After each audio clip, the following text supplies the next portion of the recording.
Right now, you've got all of the corporate press claiming that Tucker Carlson is lying about what happened on January 6th, despite the fact that Tucker Carlson is being much more honest than all of the corporate press, the Democrats, and establishment Republicans. And while they're screaming and crying about the insurrection, Stacey Abrams' nonprofit launches direct action against, quote, Cop City. That's right. While they're screaming about January 6th, and many people are playing into it, far-left terrorists have laid siege to a government facility just outside of Atlanta. They call it Cop City. We learned that there's varying reports, 23 or 35, I'm not sure the exact number because it's been reported differently. Individuals have been captured by law enforcement. I say captured because some of these individuals are not from the United States. So when you have people from France and Canada who are attacking government facilities, we typically don't say we arrested somebody who was attacking our country, right? Like if we're in Afghanistan and then like an Al-Qaeda guy runs up or Taliban, they don't say arrested, they say captured a leader, right? That's why I say captured. Look, it's not a protest.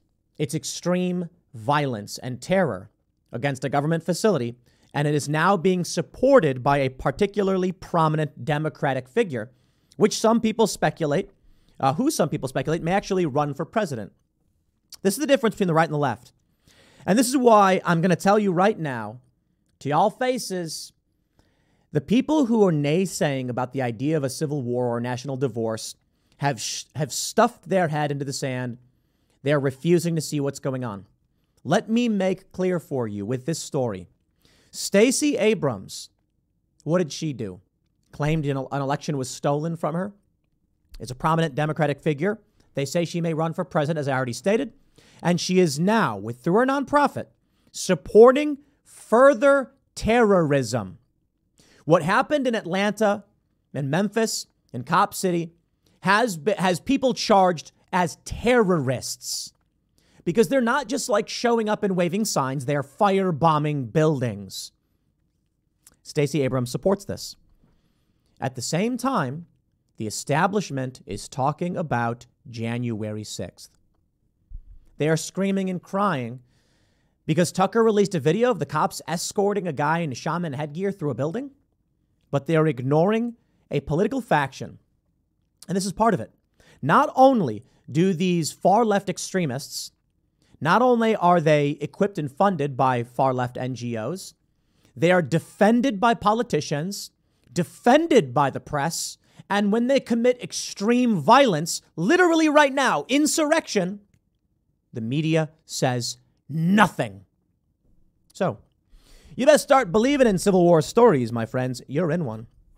I watched the first episode of Strange New Worlds, the Star Trek show, and it's funny because there's a scene where the captain, it's an old story, but he's like, I forgot what he called it. Eventually, it started as a civil war and then eventually it became World War III.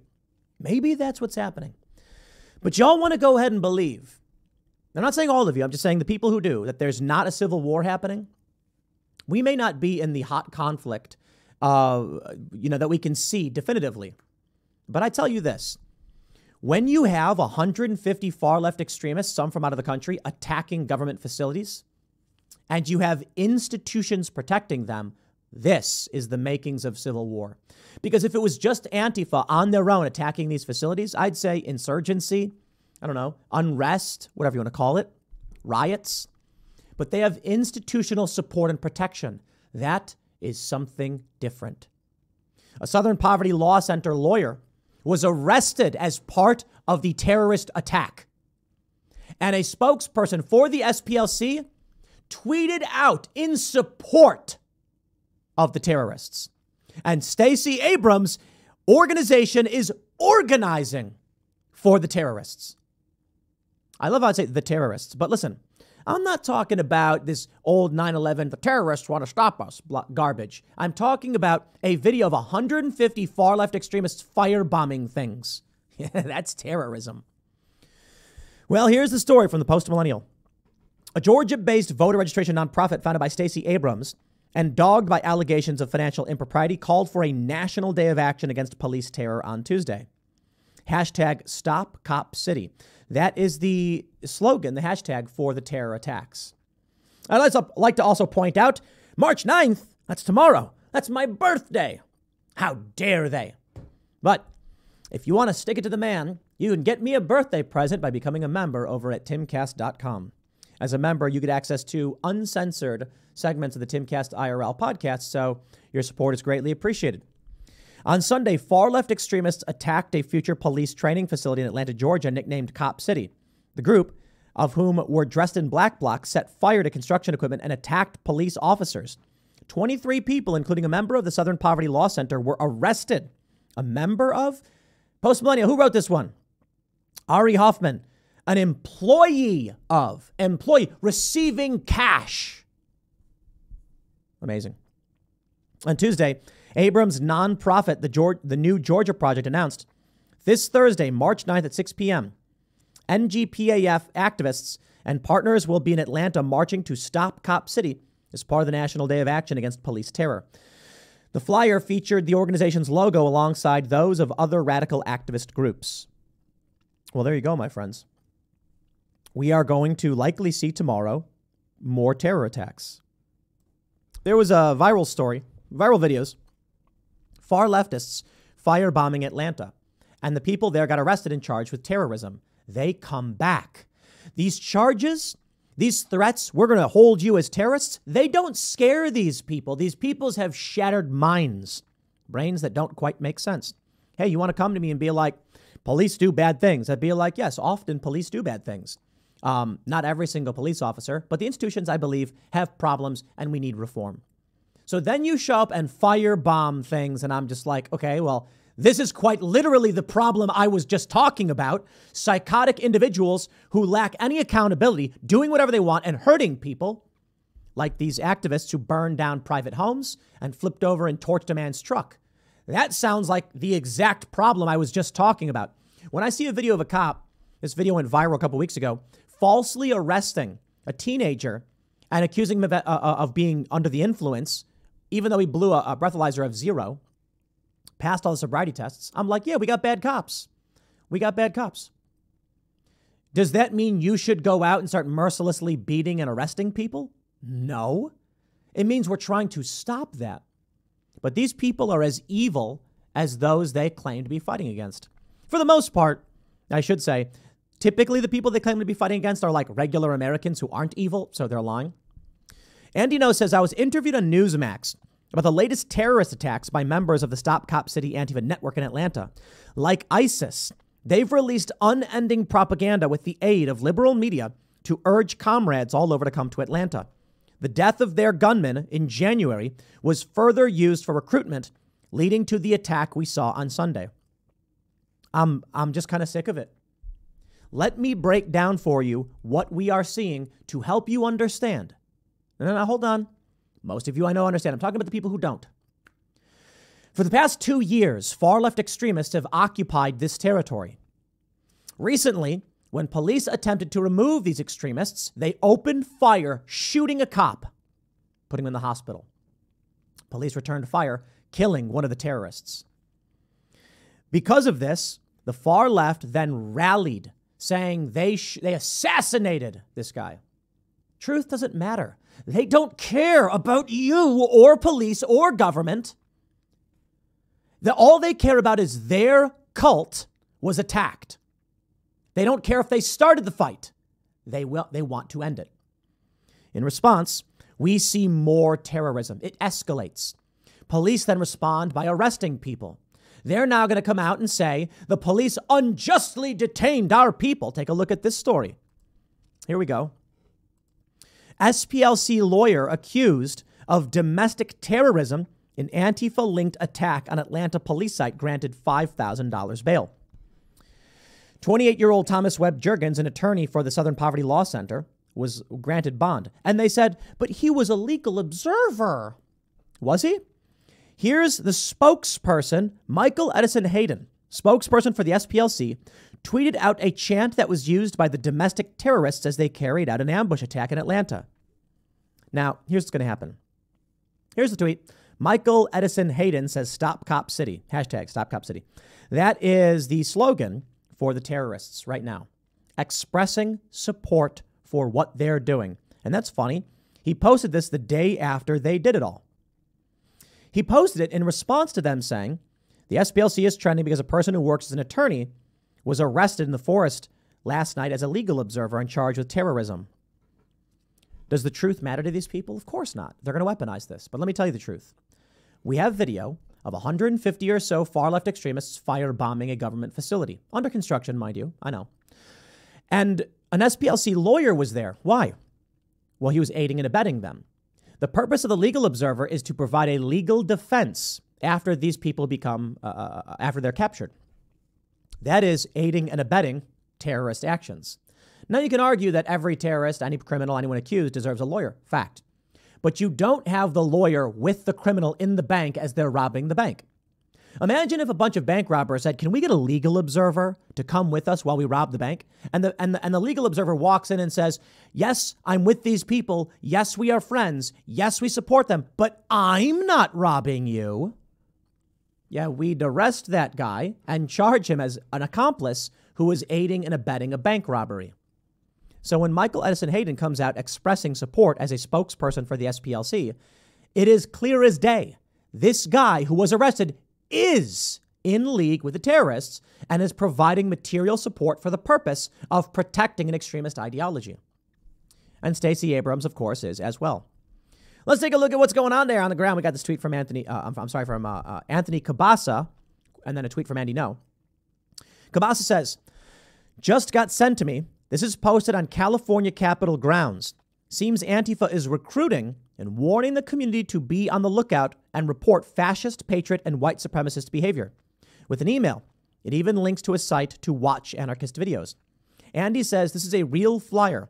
The email domain Rise Up is used by Antifa and far-left extremists for written communication because it is difficult to be subpoenaed by law enforcement. The link on the flyer leads to an on-the-ground propaganda video of the Atlanta terror attack on March 5th. He says, Antifa have released an on-the-ground propaganda video celebrating the terror attack on March 5th. They're promoting their website with flyers at the California State Capitol. The website that published the terror content asks for donations through Cash App and Venmo and other sources using the handle Submedia. They also operate an extremist Twitter account. And this is what they'll do. You see, this is the problem the right has. There was that viral story of Christina Buttons, the reporter for the Daily Wire, who said, Matt Walsh is just too mean, I quit. Yeah, Matt Walsh is too mean. Meanwhile, the far-left terrorists and extremists are lying, cheating, and stealing to collect money using government institutions and the corporate press to destroy the fabric of this country, to destroy lives, to harm people, to kill people. Yes, Aaron Danielson was shot twice in the chest. And don't forget the 30 or so who were killed during the Summer of Love riots, the George Floyd riots. And they'll lie about it. All of it. And that's the funny thing. Right now, as we are actively dealing with far-left terrorism in Georgia, the media is screaming, Tucker Carlson! Really? Amazing. I got to be honest. That's why I think the right stands to lose. I don't think they will. I'm not saying they will. I'm saying one of the weaknesses of the libertarian, of the freedom faction, let's call it that, is that they just follow after the narrative. And the narrative is easily controlled. How many outlets are talking about the terrorism in Atlanta? Why aren't they? How many people do you know are talking about January 6th? An important story, mind you. But this is an old story. How many people do you know are talking about Tucker Carlson's leaked text messages where he criticizes Trump? A few months ago, he was laughing and having drinks with Trump. Trump doesn't drink, mind you. How many people are actively talking about the real terrorism that is currently underway and the announcement from a Democratic politicians organization to go and participate in it tomorrow? Why? Why can't we set the narrative? Share this video. Make people talk about what the far left is doing. Make CNN and the New York Times and all of these outlets chase after that story. Do not click on their garbage unless it is about far left terrorism. Then when their views drop to the gutter, they'll say, what are people focused on? Oh, Antifa terror attacks. And then they'll start writing about it.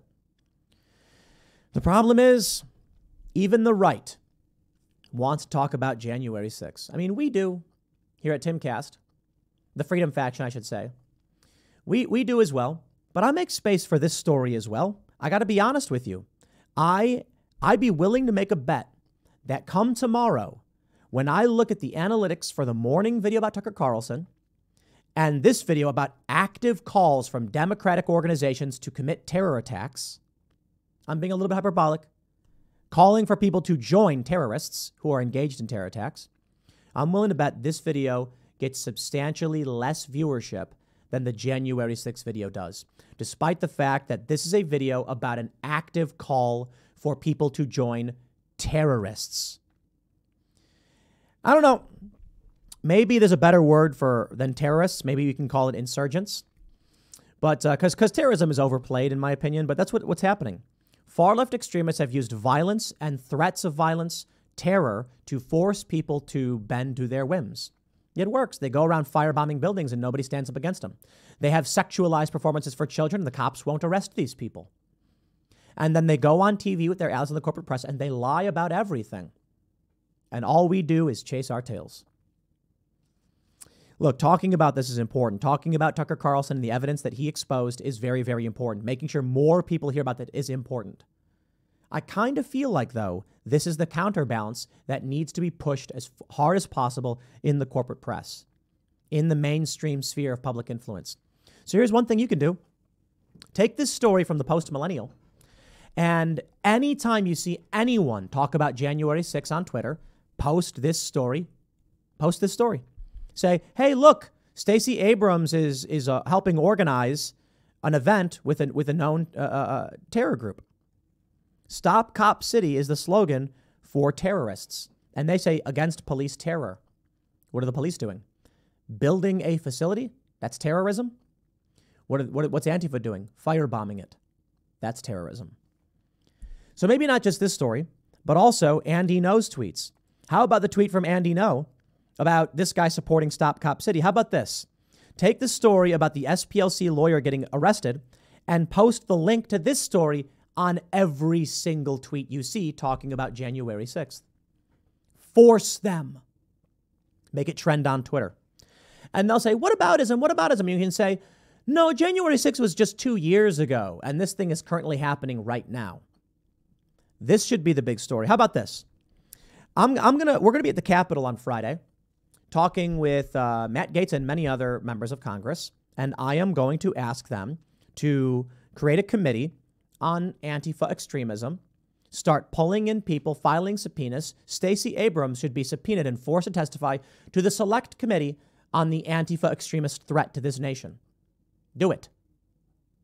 You see, what's happening right now are things that I think are good. You've got many of these Republicans going after, say, they have a committee on the weaponization of government. That's great. Investigating COVID and January 6th are all important. But it's time to go on the offensive, not the defensive. Where are we going to see this? I want to see, you know what, let me do, I will ask Marjorie Taylor Greene, and I'm sure she'd agree. Can we get a committee to investigate active Antifa terror in this country right now? Because talking about the weaponization of government is important. Talking about COVID and January 6th, all very important, but in the past. Solving those issues and figuring out how it happened, very important. But what about what's happening right now in Georgia? What about what's happening right now with national calls for terrorism? I think something's got to be done about it. Well, I'll tell you this. Friday, we are doing another one of these Capitol Hill shows. So we did this show like a month or so ago in Lauren Boebert's office. It was fantastic, though we had technical difficulties. And we made it work. Whatever. It was cool to hang out with, Jim Jordan, Byron Donalds. We had a lot of great people. So Matt Gaetz invited us to come down again on Friday. And Friday night, we will have a show from the Capitol once again. And I want this addressed. And I know Matt Gaetz will address it. I think, look, I got to be honest. We talk about the people who are awful in Congress. I think Matt Gaetz is the best. Absolutely. Thomas Massey's fantastic. I think Matt Gaetz does a better job. I really do. Rand Paul is the best in the Senate, in my opinion. Absolutely fantastic. But Matt Gaetz seems to be like the only guy talking sense and is principled. So we're going to go down. We're going to hang out with them. We're going to talk about all this. And I want to hear an answer about what they can do to actively investigate and stop this. They can make criminal referrals, right? We've got terror attacks happening in Georgia. We've got people from foreign countries coming to this country and firebombing government facilities. Can we get some kind of investigation into that right now and lock these people up? Stop them. Maybe. We'll see. I kind of feel like watching this and seeing how the media narrative is constructed and how it all operates, it feels very much like the right just chases after the narrative the left wants them to.